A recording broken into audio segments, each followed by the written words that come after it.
नमस्कार, बहुत स्वागत है आपका। आप देख रहे हैं जी मध्य प्रदेश छत्तीसगढ़। मैं हूं आपके साथ विवेक शुक्ला। आपकी आवाज में आज हम बात करेंगे महंगाई की। जी हां, वही डायन महंगाई जिसको लेकर लगातार विरोध होता रहता है, लेकिन अब विरोध वाले और विरोध झेलने वाले दोनों बदल गए हैं। सबसे पहले बात तेल की करते हैं। इन दिनों महंगे तेल, चाहे वो गाड़ियों में डलने वाला पेट्रोल डीजल हो या किचन में उपयोग होने वाला खाने वाला तेल, इसने आम आदमी का तेल निकाल दिया है।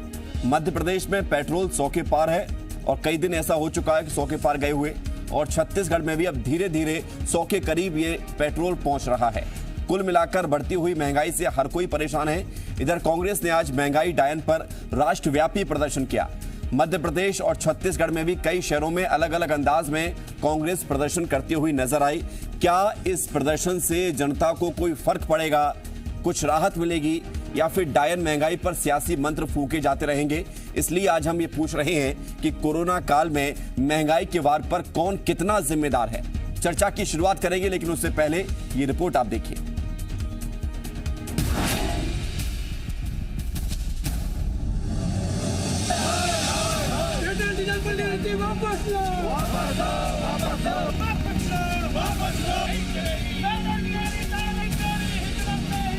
दिल्ली, भोपाल,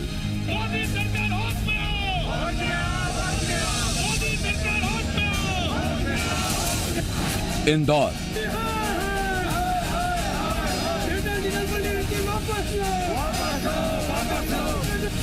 ग्वालियर,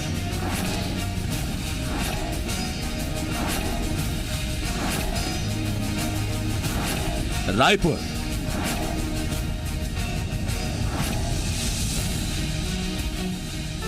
ये तस्वीरें आज पूरे देश के साथ साथ मध्य प्रदेश और छत्तीसगढ़ से सामने आई।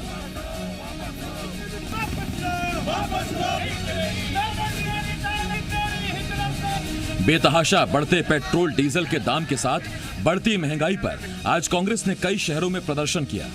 कांग्रेस ने आरोप लगाया कि कोरोना काल में पहले से ही आम आदमी आर्थिक तंगी से जूझ रहा है। ऊपर से लगातार बढ़ रही कीमतों से अब लोग परेशान हो रहे हैं।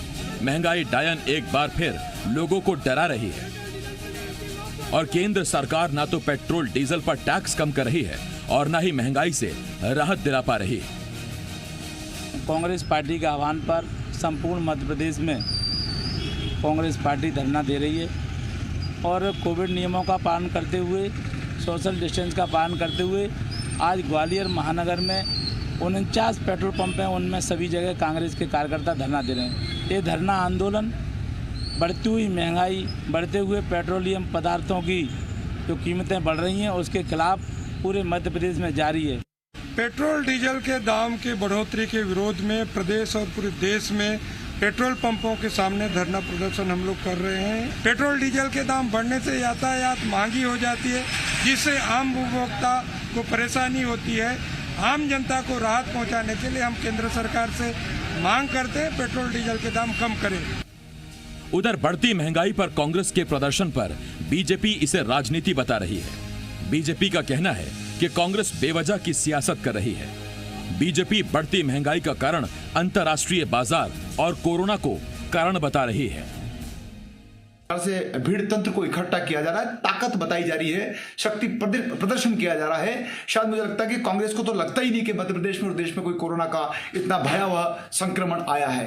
पेट्रोल और डीजल का भाव बढ़ा है, लेकिन उसको कम किए जाने को लेकर के प्रदर्शन का ये जो तरीका है कांग्रेस की तरफ से, ये आश्चर्य पैदा कर रहा है कि 100, 200, 500, 1000 की संख्या में कांग्रेस के नेतागण, कांग्रेस के कार्यकर्तागण पेट्रोल और डीजल के नाम पर भीड़ इकट्ठा कर करके और पुनः आमंत्रण दे रहे हैं मध्य प्रदेश में कोरोना के वायरस को। उधर कांग्रेस बीजेपी से हटकर आम आदमी पर पेट्रोल डीजल की बढ़ते दामों और बढ़ती महंगाई का बोझ कैसे पड़ रहा है और उसका क्या असर हो रहा है, ये भी सुनिए। बीमारी से त्रस्त है लोग, उससे बाहर निकल रहे और फिर बाहर आके मार्केट करो तो उसमें ज़्यादा दिक्कत है, और रोज का सामान है वो तो लेना ही पड़ रहा है। सब्जी है, मार्केट कुछ भी चीज़ हो तो लेना तो पड़ रहा है, लेकिन बहुत ज़्यादा दिक्कत है भी। सब पे तो असर पड़ेगा ही। पेट्रोल से ही सब कुछ होता है, जो ट्रांसपोर्ट होता है, सामान आना जाना होता है, तो वो अदर चीज़ तो महंगी होंगी और होना ही होना है, तो इफ़ेक्ट तो होता ही है। और महंगाई बढ़ रही है तो फिर क्या है कि यहाँ से जेब भी कट रहा है। बहुत दिक्कत है। अब दुकानें बंद थी तो परेशान थे, सब चीज़ें भी थी, अब तो खुलना चाहिए। इन लोग को भी फ़ायदा, अपन लोग को भी फ़ायदा है। पेट्रोल के दाम कम होना चाहिए। वजह जो भी हो, ये बात सच है कि महंगे तेल और पेट्रोल डीजल से हर आदमी परेशान है। एक तरफ कोरोना के कारण स्थिति पहले से ही ठीक नहीं, ऊपर से बढ़ती हुई महंगाई गरीबी में गीले आटे की तरह बनती जा रही है। बड़ा सवाल यही है कि आम आदमी को कब इस महंगाई से राहत मिलेगी। ब्यूरो रिपोर्ट, जी मीडिया। और आज की हमारी ये चर्चा पूरे 1 घंटे की रहेगी। मध्य प्रदेश और छत्तीसगढ़ दोनों को संयुक्त रूप से हम बात करेंगे। पॉलिटिकल एक्सपर्ट हमारे साथ जुड़ेंगे, इकोनॉमिस्ट हमारे साथ जुड़ेंगे और चर्चा की शुरुआत करें। सबसे पहले मेहमानों को आपसे रूबरू कराते हैं। पीसी शर्मा मध्य प्रदेश से हमारे साथ जुड़ रहे हैं, पूर्व मंत्री हैं कांग्रेस के। बहुत स्वागत आपका पीसी शर्मा जी। और हमारे साथ बीजेपी का पक्ष रखने के लिए मध्य प्रदेश से घनश्याम पिरोनिया, पूर्व विधायक, जुड़ रहे हैं। बहुत स्वागत आपका घनश्याम पिरोनिया जी। छत्तीसगढ़ से हमारे साथ जुड़ेंगे राजीव चक्रवर्ती बीजेपी से। कुछ देर में नितिन बंसाली हमारे साथ जुड़ गए हैं, प्रवक्ता हैं आप कांग्रेस के। बहुत स्वागत आपका चक्रवर्ती जी। और ओमनाथ शर्मा अर्थशास्त्री हैं, बहुत स्वागत आपका ओमनाथ शर्मा जी। आपके जरिए हम जानेंगे कि स्थिति जो दिख रही है इसके पीछे के कारण क्या है। लेकिन सबसे पहले पीसी शर्मा जी, सवाल मेरा आपसे रहेगा। आज प्रदर्शन हुआ, पूरे देश में प्रदर्शन हुआ, मध्य प्रदेश में भी हुआ, हासिल क्या होगा इससे जनता को? निश्चित तौर पर प्रदर्शन इस बात का है कि डीजल पेट्रोल के भाव 2, 4, 8, 10 दिन में नहीं, प्रतिदिन बढ़ रहे हैं, डेली बढ़ रहे हैं। और पेट्रोल शतक पार करके भोपाल में 104 रुपये हो गया है और डीजल शतक के बहुत नज़दीक है। रसोई गैस 800 से ऊपर हो गई है। ये सब स्थितियां जब है, जब लोग परेशान हैं कोरोना काल में, लोगों के काम धंधे बंद हो गए, तब आप डीजल पेट्रोल के भाव लगातार बढ़ा रहे हो। लोगों की बेरोजगारी से जूझ रहे हैं, व्यापारी अलग जूझ रहा है और किसान अलग जूझ रहा है। जब डीजल बढ़ता है तो किसान की भी लागत बढ़ जाती है, इरिगेशन की लागत बढ़ जाती है। तो कुल मिलाकर और आज की तारीख में 50 $50 पर बैरल का रेट है इंटरनेशनल मार्केट में, तब आप 104 दे रहे हैं। जब मनमोहन सिंह जी की सरकार थी तो $140 पर बैरल था, तब वो 70 रुपये में पेट्रोल और 55 रुपये में डीजल मिलता था। रसोई गैस की कीमत 400 रुपये के आसपास थी। तो कुल मिला के ये कहा था जब 2014 के चुनाव में आदरणीय मोदी जी ने, प्रधानमंत्री जी ने, कि बहुत हुई महंगाई की मार, अब की बार उनकी सरकार और डीजल पेट्रोल 30-35 रुपए में और रसोई गैस 300 रुपए में देंगे। और इस समय जबकि कोरोना से लोग मर रहे हैं, उनकी जान जा रही है, काम धंधे बंद है, उस समय डीजल पेट्रोल के भाव लगातार बढ़ाना, जो सेंट्रल एक्साइज ड्यूटी है उसको लगातार बढ़ाना, ये निश्चित तौर पर मैं समझता हूँ कि लोगों की जेब में डाका डालने जैसा है जो ये केंद्र सरकार कर रही है। और एक चीज और बताना चाहता हूँ इसमें, उस समय 70,000 करोड़ रुपए केवल मिलता था सरकार को डीजल पेट्रोल के टैक्स से, आज मिल रहा है 3.5 लाख करोड़। इतने डिफरेंसेस आ गए हैं। और जब कोरोना काल बिल्कुल पीक पे था तब $10 पर बैरल क्रूड ऑयल हुआ करता था, तब भी इन्होंने भाव बढ़ाए। इनको ये पूरी तरह से सरकार बिजनेस कर रही है और जो बड़े बड़े उद्योगपति हैं उनको लाभ पहुंचाने के लिए। ठीक है पीसी शर्मा जी, लौटेंगे आपके पास। घनश्याम पिरोनिया जी, सवाल ये कि अगर ऐसा ही है, अगर अंतर्राष्ट्रीय बाजार में अब कीमतें बढ़ रही हैं, जिसका हवाला बार बार बीजेपी के नेता कह रहे हैं कि अब स्थिति ऐसी हो रही है कि पेट्रोल डीजल के दाम बढ़ाने पड़ रहे हैं, लेकिन दिखता तो तब ना असर इसका जब ये दाम कम हुए थे, तब क्यों नहीं पेट्रोल डीजल के दाम कम हो गए? तो ऐसे तो जनता पर दोहरी मार पड़ रही है। कोरोना का असर है, ऊपर से महंगाई का ये असर, कहां जाएगी जनता? क्या करे जनता? कुछ सोचा इसके बारे में? देखिए, कांग्रेस को तो मुद्दा चाहिए और कांग्रेस इन मुद्दों की आड़ में जो मरी पड़ी है उसमें जान फूंकने का काम, ये करने का काम आंदोलन के माध्यम से कर रहे हैं। कांग्रेस को कोई महंगाई से लेना देना नहीं है।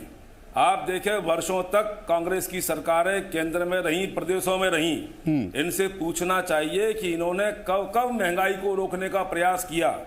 आंकड़े प्रस्तुत करना तो अच्छी बात है, लेकिन मैं निवेदन करना चाहता हूं कि कांग्रेस केवल इसके माध्यम से अपने आप में जान फूंकने का काम कर रही है।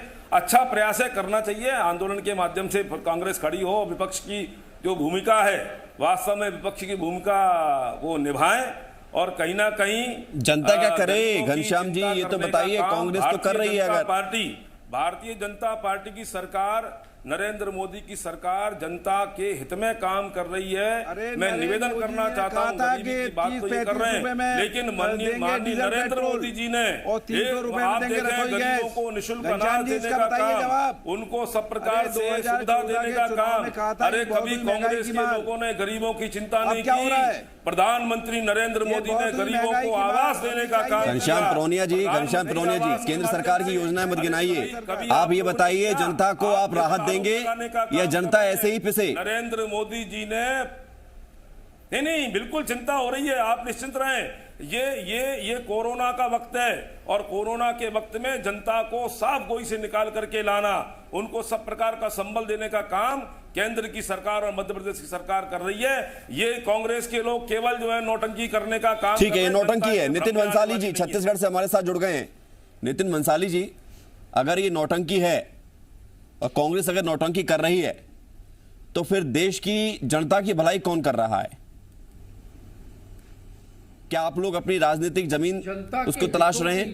जनता की परेशानियों के लिए, जनता के हितों के लिए, जनता की परेशानियों के लिए, जनता के अधिकारों के लिए यदि सड़क पर उतरकर कांग्रेस प्रदर्शन कर रही है, सरकार के खिलाफ आंदोलन कर रही है, और अगर भारतीय जनता पार्टी के प्रवक्ता जो बैठे हैं, पूर्व मंत्री, ये कह रहे हैं कि कांग्रेस नौटंकी कर रही है, तो नौटंकीबाज इस देश में कौन है? बड़ी दाढ़ी बढ़ाकर ये सब लोग जान रहे हैं कि जैसे जैसे चुनाव आते हैं वो अपना रूप हर चुनाव में बदलते हैं। बढ़ती जिस तेजी से उनकी दाढ़ी बढ़ रही है, उस तरह से आप देखिए तेजी से महंगाई बढ़ रही है। अच्छे दिन आएंगे, बहुत हुई महंगाई की मार, अब की बार मोदी सरकार, बड़े बड़े नारे लगाकर महंगाई को मुद्दा बनाकर इन्होंने सत्ता में ये काबिज हुए थे। मुझे याद है 1 या 2 रुपए की मूल्यों की वृद्धि में गैस सिलेंडर के और पेट्रोल और डीजल में कुछ पैसों की वृद्धि होती थी, जब इनके ही नेता स्मृति ईरानी और इनके पार्टी के और नेता राजनाथ सिंह वगैरह ये सर पे ऐसा सिलेंडर लेकर संसद के बाहर प्रदर्शन करते थे और नारा लगाते थे कि बहुत हुई महंगाई की मार,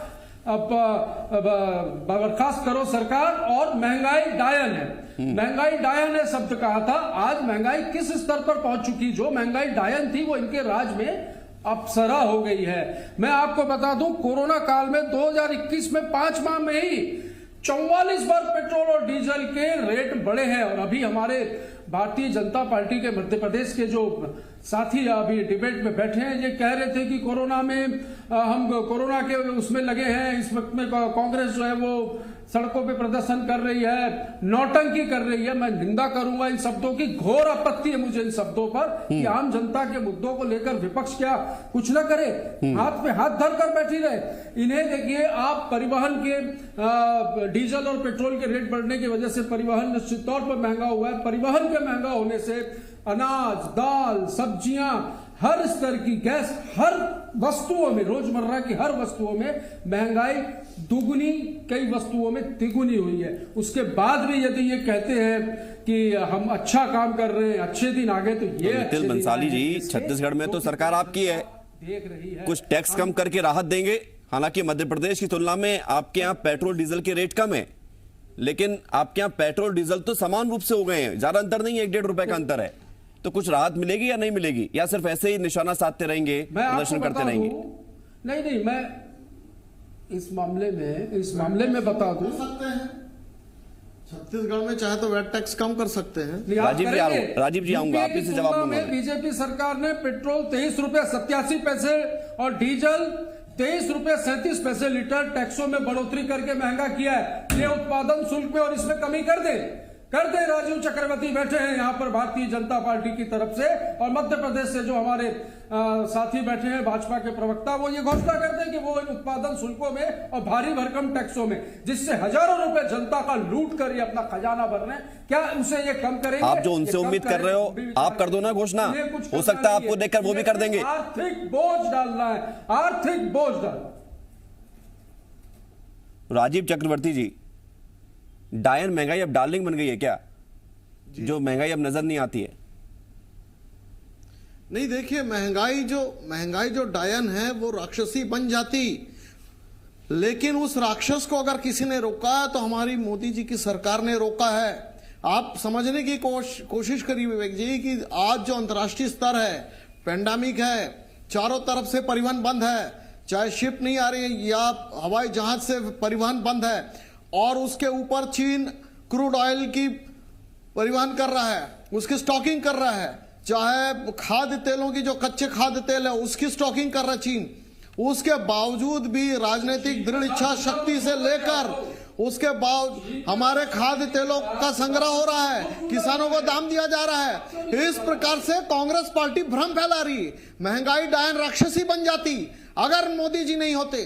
और अभी कौन सी भूमिका में है महंगाई, ये तो बताइए। महंगाई को रोका, राक्षसी बन जाती तो अभी किस भूमिका में है? महंगाई बढ़ी है, मैं मानता हूं, लेकिन आज जो आप अंतर्राष्ट्रीय एक मिनट थोड़ा सा धैर्य रखिए, मुद्रास्फीति बढ़ी है, धैर्य रखिए। मुद्रा संकुचन, नितिन जी थोड़ा सा रुकिए, आपको भी मौका मिलेगा एक एक करके। के बावजूद भी ये कांग्रेस पार्टी चाहती थी, जो चीन के गोद में बैठी हुई थी, और वो चीन के गोद में बैठकर ये कहते थे कि महंगाई बढ़ गई है, क्यों नहीं रोकते? और उनको समझना चाहिए आज अंतर्राष्ट्रीय स्तर पर क्या हालत है। वेनेजुएला बर्बाद हो चुका है, दक्षिण अमेरिका के देश बर्बाद हो चुके हैं, चाहे ब्राजील हो, अर्जेंटीना हो, चाहे कितने सारे देश हो, उसके बावजूद भी भारत में महंगाई को नियंत्रण किया है किसी ने, तो माननीय नरेंद्र मोदी जी ने किया है। और आप छत्तीसगढ़ को समझने की कोशिश करिए, छत्तीसगढ़ में क्यों नहीं वैट टैक्स कम कर लेते? क्यों नहीं छत्तीसगढ़ में वैट कम करते? राजीव चक्रवर्ती जी, एक मिनट, नितिन जी, राजीव जी, नितिन जी थोड़ा सा रुकिए, आराम से हम चर्चा कर रहे हैं ना, जनता की बात कर रहे हैं, आराम से एक करके बात करेंगे। राजीव जी, सवाल का जवाब लूंगा। अगर ये नियंत्रण है तो फिर अनियंत्रण किसे कहते हैं? लेकिन उससे पहले ओमनाथ शर्मा जी, सवाल मेरा आपसे। कई सारी चर्चा हो गई है अब तक, राजनीतिक पार्टी अलग नजरिए से देखती हैं, अपना नफा नुकसान भी देखती हैं कि उन्हें क्या कहना है, कैसे करना है। लेकिन हम आपके जरिए समझेंगे कि वर्तमान में पेट्रोल, डीजल, चाहे खाने का तेल हो या महंगाई की जो स्थिति है, ये कैसे काबू में आएगी और किस वजह से ये स्थिति इतनी बिगड़ती हुई नजर आ रही है?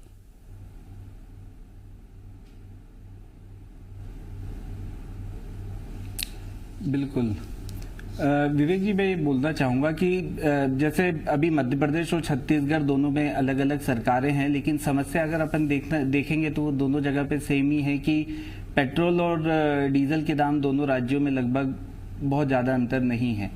राज्य सरकारें और केंद्र सरकारों की मजबूरी बोलें या जो भी बोलें, उनको एक बहुत बड़ा राजस्व जो प्राप्त होता है वो पेट्रोल डीजल पे लगने वाले टैक्स के द्वारा प्राप्त होता है जी।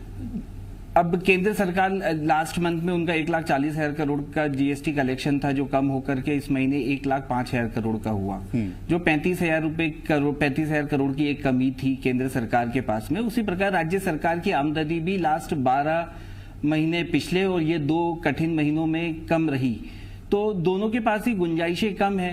अगर आप राजस्व की बात करेंगे तो केंद्र और राज्य दोनों के राजस्व तेल के द्वारा, पेट्रोल और डीजल के द्वारा दोनों के ही बड़े हैं, तो गुंजाइशें दोनों के पास हैं। और एक बड़ा अनोखा सा फिगर है कि जो टैक्स लगता है पेट्रोल और डीजल पे वो परसेंटेज बेसिस पे लगता है। तो आप देखेंगे कि अगर क्रूड ऑयल के दाम अंतर्राष्ट्रीय लेवल पे बढ़ते हैं, हमारी खरीद की कीमत अगर बढ़ती है, तो सरकार को मिलने वाले राजस्व में भी बढ़ोतरी होती है। निश्चित तौर पे इससे ट्रांसपोर्टेशन का कॉस्ट बढ़ता है।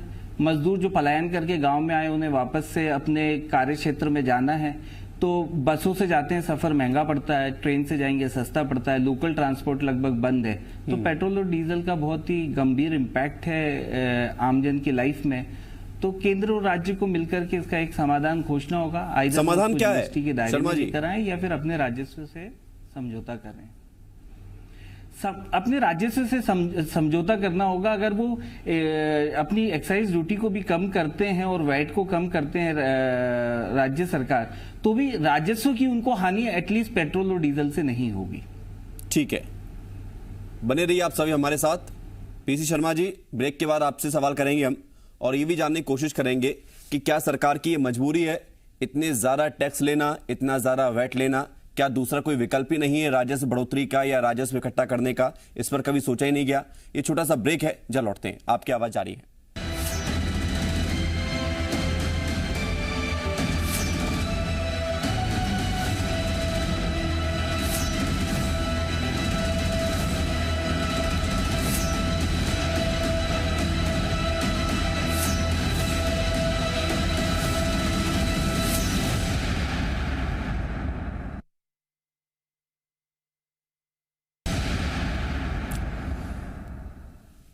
ब्रेक के बाद एक बार फिर आपका स्वागत है आपकी आवाज में। और लगातार हम चर्चा कर रहे हैं महंगाई का जो वार सामने आ रहा है आम जनता के ऊपर।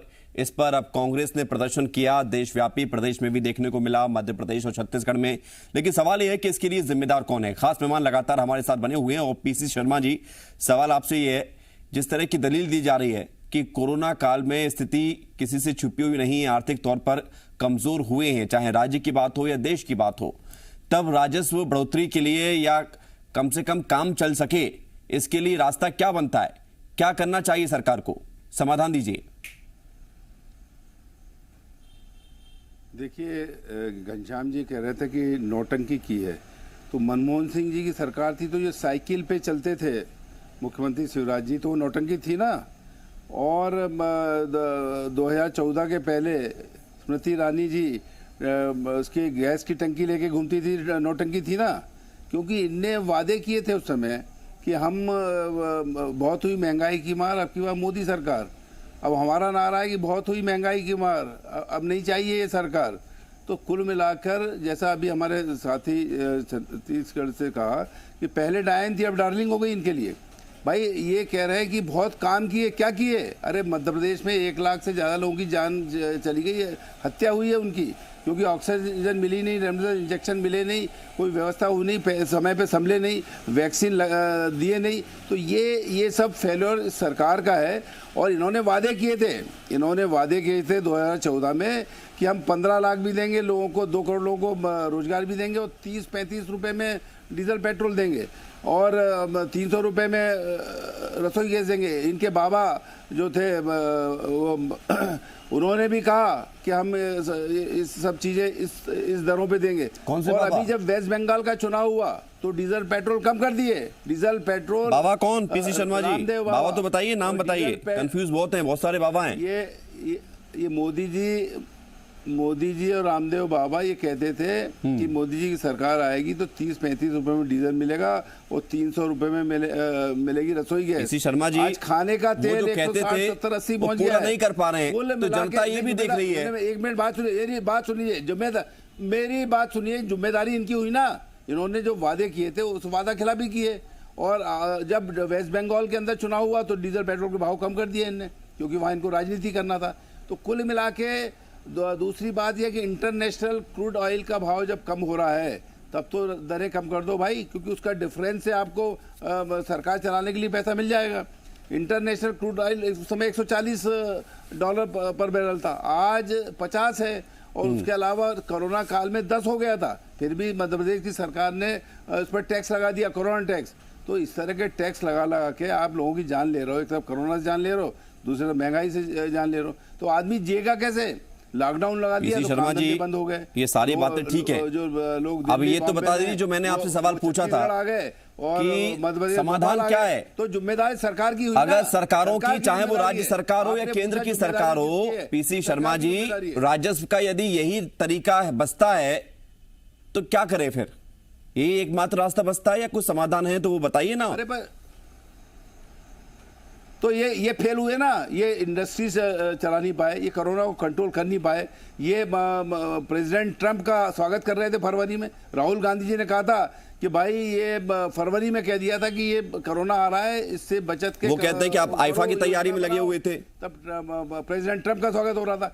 जब इनको कोरोना जब लगाना था लॉकडाउन, उसको एक महीने डिले किया क्योंकि कमलनाथ जी की सरकार गिराना था। तो पूरी जिम्मेदारी केंद्र की और मध्य प्रदेश। ठीक है घनश्याम पिरोनिया जी, जवाब दीजिए। जिम्मेदारी तो सरकारों की होती है, ऑयल कम है, रेट केंद्र में भी आपकी है, राज्य में भी आपकी है, तो फिर जनता परेशान क्यों है इस डबल इंजन से? क्यों लग रहा है भाई? हमारी जो सरकारें हैं वहाँ कम है। पीसी जी जवाब ले लेते हैं, आप सुन लीजिए। काम केवल आरोप लगाने का। पीसी शर्मा जी अब सुन लीजिए। अभी आप आदरणीय पीसी शर्मा जी कह रहे थे अभियाल कि ये सरकार गिराने में लगे थे। अरे सरकार बचाना ये आपका काम था। आपके लोग भाग रहे थे, आपके लोग दल छोड़ रहे थे, तो ये चिंता आपको करना चाहिए थी। आप उसमें लगे हुए थे और काम में, और भारतीय जनता पार्टी के आरोप लगा रहे हैं। अरे आप चिंता नहीं करें, केंद्र की नरेंद्र मोदी सरकार और मध्य प्रदेश की भारतीय जनता पार्टी की शिवराज सिंह जी की सरकार ये जनता के हित को ध्यान में रखती है। आप बिल्कुल निश्चिंत रहें। ये जो थोड़ी थोड़ी समय के लिए अगर कुछ विपदाएं आती हैं, उनको ठीक करने का काम ये भारतीय जनता पार्टी की सरकार को अच्छी तरह आता है। कांग्रेस केवल आरोप लगाने का काम नहीं करे। अरे नरेंद्र मोदी जी तो गरीब परिवार के हैं, उनको गरीबों का दुख दर्द पता है, और इसलिए हम लोगों ने 1 रुपए किलो गेहूं चावल देने का काम किया। पूरे कोरोना काल में हमने गरीबों को भोजन, हमने लोगों को राशन उपलब्ध कराने का काम किया। अरे कांग्रेस की सरकारें थी तो उन्होंने कभी गरीबों के कल्याण की चिंता नहीं करी है। घनश्याम पिरोनिया जी एक minute, PC Sharma ji 1 minute. Ghanshyam Pironiya जी, घनश्याम पिरोनिया जी, गरीब आदमी 150 रुपए में 150 रुपए लीटर के हिसाब से खाने का तेल कैसा लेगा, ये बता दीजिए। उसकी उस वक्त चिंता क्यों नहीं हो रही? कर रहा हूं, मैंने कहा कि कोई कमियां होती हैं उनको ठीक करेंगे, लेकिन सरकार पर यह आरोप लगाना कि वो फेल हो गई है। अरे नरेंद्र मोदी जी के नेतृत्व में पूरा विश्व भारत को मान रहा है कि जिस प्रकार से कोरोना के काल में उन्होंने जनता के संकट को हरा है, कम करने का प्रयास किया है। कांग्रेस होती तो पलायन कर जाती। सर ये तो हाइपोथेटिकल बात हो गई। ये होती तो वो होता, आप नहीं होती, हो सकता है स्थिति और अच्छी हो सकती थी, या हो सकता है और खराब हो सकती थी। इस पर चर्चा करने से क्या होगा? मौजूदा स्थिति की चर्चा करिए ना घनश्याम पिरोनिया जी। आपके पास समाधान है तो कहिए कि राज्यों को अपना टैक्स कम करना चाहिए, केंद्र को टैक्स कम करना चाहिए। बोलिए आज की इस चर्चा में। जी बिल्कुल आपकी बात सही है, उसको हम मान रहे हैं, यथार्थ मान रहे हैं। गरीबों के लिए जो जो हो सकता है केंद्र की सरकार, प्रदेश की सरकार करेगी। और इसलिए आप देखिए सर, सिर्फ गरीबों की सोच रहे हैं, अच्छी बात है, मिडिल क्लास की भी तो सोच लीजिए। मिडिल क्लास क्या करेगा? सिर्फ वोट देने के काम आएगा। अभी बड़ी मिडिल क्लास क्या करेगा? अपनी गाड़ियां बेच दे। वो भी निपटने का काम हो रहा है, और महंगाई से भी निपटने का काम होगा, महंगाई पर कंट्रोल होगा, इसमें कोई दो राय नहीं है। नितिन भंसाली जी, सवाल आपसे। साइकिल से चले शिवराज जी जैसे साइकिल से चले क्या? सर आप भी चलाइए ना साइकिल, किसने रोका है?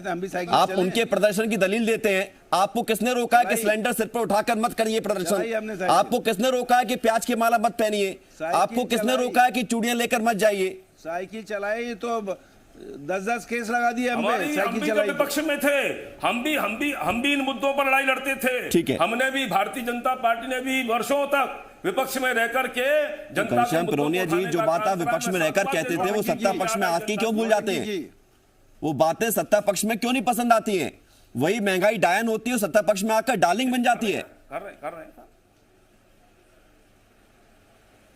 नितिन भंसाली जी, सवाल मेरा आपसे, ठीक है कि कांग्रेस के उस समय में बीजेपी ने प्रदर्शन किया, अब आप प्रदर्शन कर रहे हो। अब जब आपकी सरकार होगी भविष्य में तो हो सकता है कोई और दल प्रदर्शन करे, लेकिन इन सबसे जनता को क्या मिलता है? जनता ने, बीजेपी ने प्रदर्शन किया तो उसको मौका दिया, अब आप प्रदर्शन कर रहे हो, पता नहीं आपको मौका मिले ना मिले, लेकिन जनता को महंगाई से राहत चाहिए, वो कैसे मिलेगी?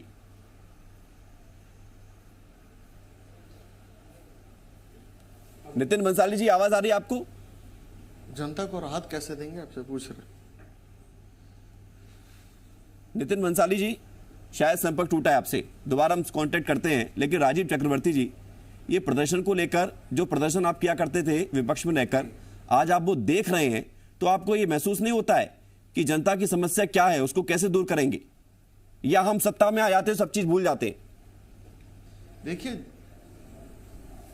नहीं, सत्ता से भूलते नहीं। देखिए, भारतीय जनता पार्टी ने यथा नाम तथा गुण जनता की ही पार्टी है, जनता के दुख दर्द को समझते हैं। अब आपको समझना पड़ेगा कि पूरे विश्व में जब पेंडेमिक है, जो स्थितियां सामान्य नहीं है, और जब मुद्रास्फीति बढ़ी हुई है और महंगाई जो है वो आसमान जाती है, लेकिन हमने उसे रोक के रखा है। सर, लग जरूर रहा है महंगाई बढ़ी है, 2014 में और अब में पेट्रोल के बेस प्राइस में करीब 80% का अंतर है, और आपके टैक्सेशन बढ़ गए हैं करीब 140%। तो आप तब तो राहत दीजिए जब रेट कम होते हैं। राजस्व भी चाहिए सरकार चलाने के लिए।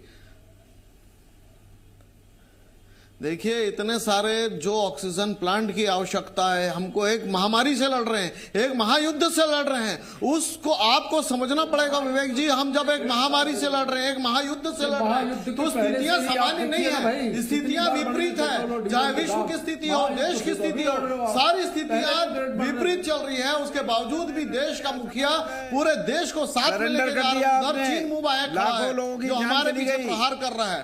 लेकिन उसके बावजूद भी यदि हम महंगाई को नियंत्रण किए हैं, तो हमको राजनीतिक साथ चाहिए। लेकिन ये वही कांग्रेस पार्टी है 1965 के युद्ध के समय। राजीव चक्रवर्ती, ऐसा चाहिए आपको कि कांग्रेस प्रदर्शन ना करे। 77 ये राजनीतिक साथ, ये राजनीतिक साथ चाहिए आपको कि कांग्रेस प्रदर्शन ना करे, ये राजनीतिक आवाज ना उठाए। अवसर होता है, लेकिन कांग्रेस, हम साथ हैं। डीजल पेट्रोल के भाव कम कर दो, हम आपके साथ हैं। अधिकार है कांग्रेस पार्टी को, अधिकार कर दो, है प्रदर्शन करे।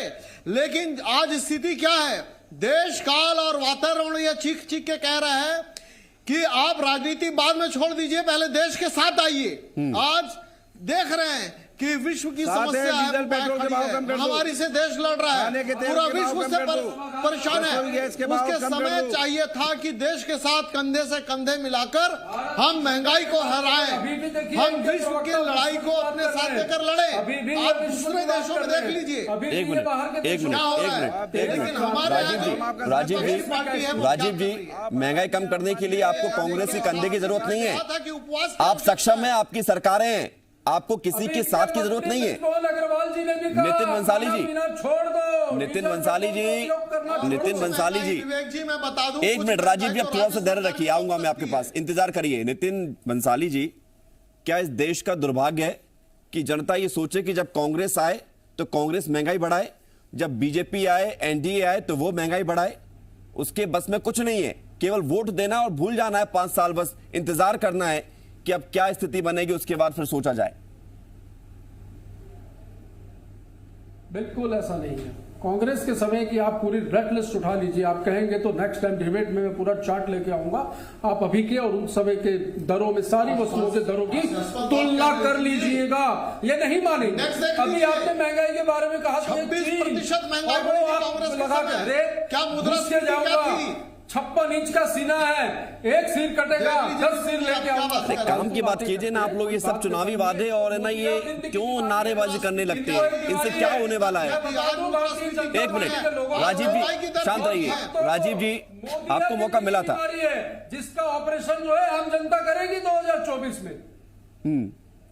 2024 के चुनाव से सब चीजें डिसाइड होंगी। नितिन बंसाली जी, क्या चुनाव की जनता इंतजार करे? जी, राज्य सरकारों को भूमिका निभानी चाहिए, नहीं निभानी चाहिए? हम विपक्ष के तौर पर, अरे भाई साहब, उत्पादन शुल्क और अन्य करों की बातें देखिए आप किस स्तर पर। अभी आप भी ने कहा कि 80% तक के रेट बढ़ गए। किनकी जिम्मेदारी है इन दरों को कम करना? किस इनके हाथ से? उसमें राज्य भी इंक्लूड है, अकेला केंद्र इंक्लूड नहीं है। भरने में लगे, इन्हें देश की जनता से कोई मतलब नहीं है। हमने नितिन बंसाली जी, 2018 में जब रमन सिंह की सरकार थी, चुनाव से पहले, तब 21% टैक्स था जिसे वैट कहा जाता है, और 2019 में उसको 25% कर दिया गया जब आपकी सरकार आ गई छत्तीसगढ़ में। फिर भी मध्य प्रदेश से कम है। अरे तुलना राजस्थान मध्य प्रदेश से कम तो राजस्थान में देख लो फिर, 3% से महाराष्ट्र देख लीजिए फिर। यदि बड़ा है तो इससे एक सेकंड आपका समय लेना चाहूंगा। पेट्रोल और डीजल छत्तीसगढ़ की सरकार आबकारी टैक्स भी वसूल कर रही है, शराब से भी टैक्स वसूल कर रही है, पेट्रोल से भी टैक्स वसूल ठीक है, कर रही रुकिए एक मिनट रुकिए। ओमनाथ शर्मा जी के पास में जाऊंगा क्योंकि पॉलिटिकल चर्चा से कोई सार निकलता हुआ नजर नहीं आ रहा है। ओमनाथ शर्मा जी, देखिए टैक्सेशन को लेकर और जो वर्तमान में स्थितियां हैं इसको लेकर हम चर्चा लगातार कर भी रहे हैं कि मौजूदा स्थिति में राजस्व की बढ़ोतरी और राजस्व की कम से कम जितनी जरूरत है उतना तो आए, इसके लिए सरकार को प्रयास करना चाहिए।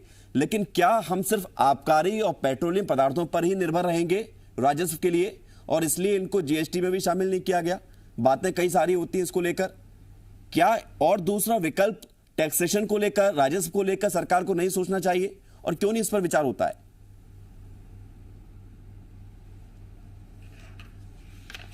बिल्कुल ही सही प्रश्न पूछा विवेक जी आपने। मैं आपको एक बात बताना चाहूंगा कि 2009-10 में मध्य प्रदेश सरकार की अगर बात करें तो 2615 करोड़ का राजस्व उन्हें पेट्रोल और डीजल से प्राप्त हुआ था। 2020-21 में ये आंकड़ा बढ़ के 8798 हुआ। ये मध्य प्रदेश अकेले राज्य का नहीं है, अगर आप किसी भी राज्य का रेवेन्यू देखेंगे पेट्रोल डीजल से उनका बढ़ा है।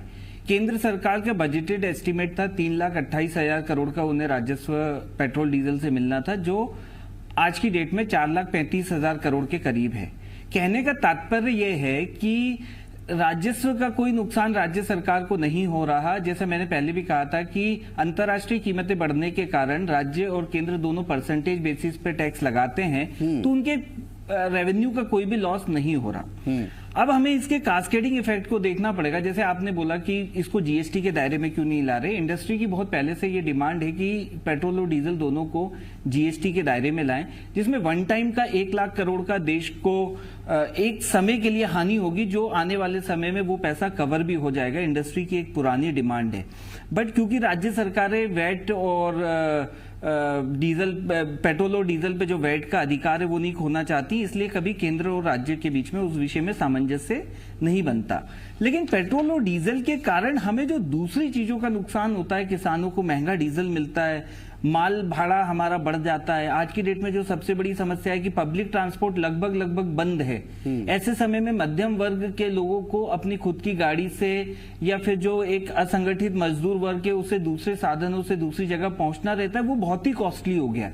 तो ये प्रश्न सिर्फ पेट्रोल और डीजल के प्राइस तक सीमित नहीं है, उसका जो रिपर्शन है, जो दूसरी जगह पे उसका इंपैक्ट है, वो बहुत ही बड़ा है। जो आप अगर किसी भी चीज जिसमें ट्रांसपोर्टेशन का इस्तेमाल हो रहा है तो ऑब्वियस सी बात है कि पेट्रोल और डीजल के प्राइस के कारण उसके प्राइस में भी बढ़ोतरी हो रही है।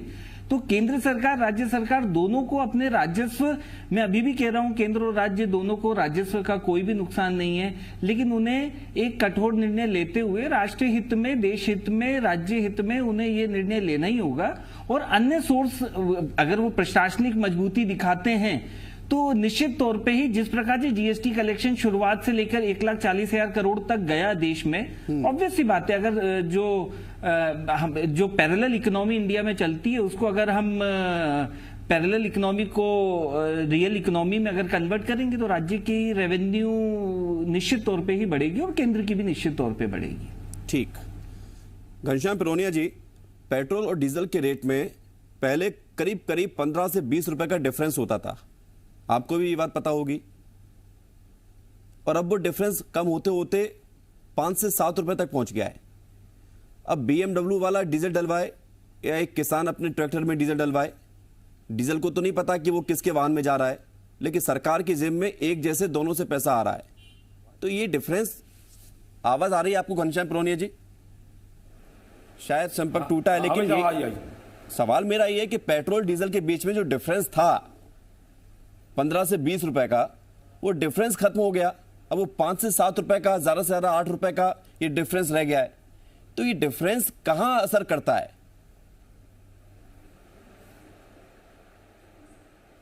घनश्याम पिरोनिया जी, संपर्क आपसे दोबारा करने की कोशिश करते हैं, लेकिन ये सवाल मेरा छत्तीसगढ़ के बीजेपी नेता राजीव चक्रवर्ती जी से है। राजीव जी, तो कैसे ही आप दोनों को एक समान लेकर चल रहे हैं? आप गरीबों की भी बात करते हैं, किसानों की भी बात करते हैं, उधर दोनों तरफ से सेम टैक्स ले रहे हैं। देखिए, पेट्रोल और डीजल का जो क्रूड ऑयल के जो ऑक्टेन्स है, ऑक्टेन जो उसके दोनों को लेकर जब अंतर्राष्ट्रीय बाजार तय करता है वो सरकार तय नहीं कर सकती, और सरकार ने अभी कंपनियों को दे दिया है। सर आपने सब्सिडी बंद कर दी है डीजल की, कंपनी को दे दिया। अब सरकार ने ये तय कर लिया, दे दी तो कंपनी अंतर्राष्ट्रीय मुद्रा के हिसाब से कंपनियां तय कर रही है। जितनी भी कंपनियां हैं वो कंपनियां तय कर रही है कि पेट्रोल और डीजल का लगभग बराबर हो चुका है। इसमें किसी के हाथ में नहीं है, सरकार के हाथ में नहीं है, लेकिन खुद एक्सेप्ट कर रहे हैं कि सरकार के हाथ में कुछ एक मिनट उपयोग ज्यादा होता है जो मालवाहक में होता है। बता दूं भाई, लेकिन के दामों में भी कमी आई है। राजीव जी किसानों की, और ये महंगाई का जो इन्फ्लेशन है वो कम नहीं होगा। राजीव जी, सरकार के हाथ में नहीं है तेल कम करना या ज्यादा करना, तो ये कंपनियां जो देश में रहकर संचालित हो रही हैं, क्या इनसे भी अधिकार पूरा खत्म हो गया सरकार का? और चुनाव के समय में इन कंपनियों को क्या सपने आते हैं कि अब अगले जब तक चुनाव खत्म नहीं हो जाए तब तक कोई रेट में हेरफेर नहीं करना है, कम ज्यादा नहीं करना है, तब क्यों स्टेबल हो जाती कीमतें? नहीं विवेक जी, ये आपका प्रश्न कहीं इंगित करता है, ऐसा बिल्कुल नहीं है। ये अंतर्राष्ट्रीय कीमतें तय करती है। आपको ऐसा लग रहा है कि ऐसा होता है, बिल्कुल ऐसा नहीं होता है। ये आपको महसूस हो रहा है। पेट्रोल चुनाव से दृष्टिकोण नहीं है, डीजल चुनाव से रिलेटेड नहीं है। ये पूरी तरह से डॉलर के मूल्य पर निर्भर है, अंतर्राष्ट्रीय मुद्रा के मूल्य पर निर्भर है और आयात और निर्यात पर निर्धारित है। मेरे मित्र कितने भी चिल्ला ले, वो जानते हैं, लेकिन जनता की आवाज है, जनता के लिए चिल्ला रहे। राजनीतिक धर्म है कि वो प्रोपोगंडा खड़ा करे, कांग्रेस के लिए लहर पैदा करे, वो उनकी राजनीतिक धर्म है। चलिए, आपका धर्म क्या है? आपका धर्म लोगों को राहत देना है ना, तो धर्म को भी याद कीजिए। या सिर्फ धर्म पर राजनीति ही ये धर्म रह गया राजनीतिक पार्टियों का? अडानी अंबानी को फायदा पीसी शर्मा जी एक आखिरी सवाल आपसे। पीसी शर्मा जी, आखिरी सवाल आपसे। आज तो प्रदर्शन हो गया, अभी पैदा हुए, आगे की क्या तैयारी है?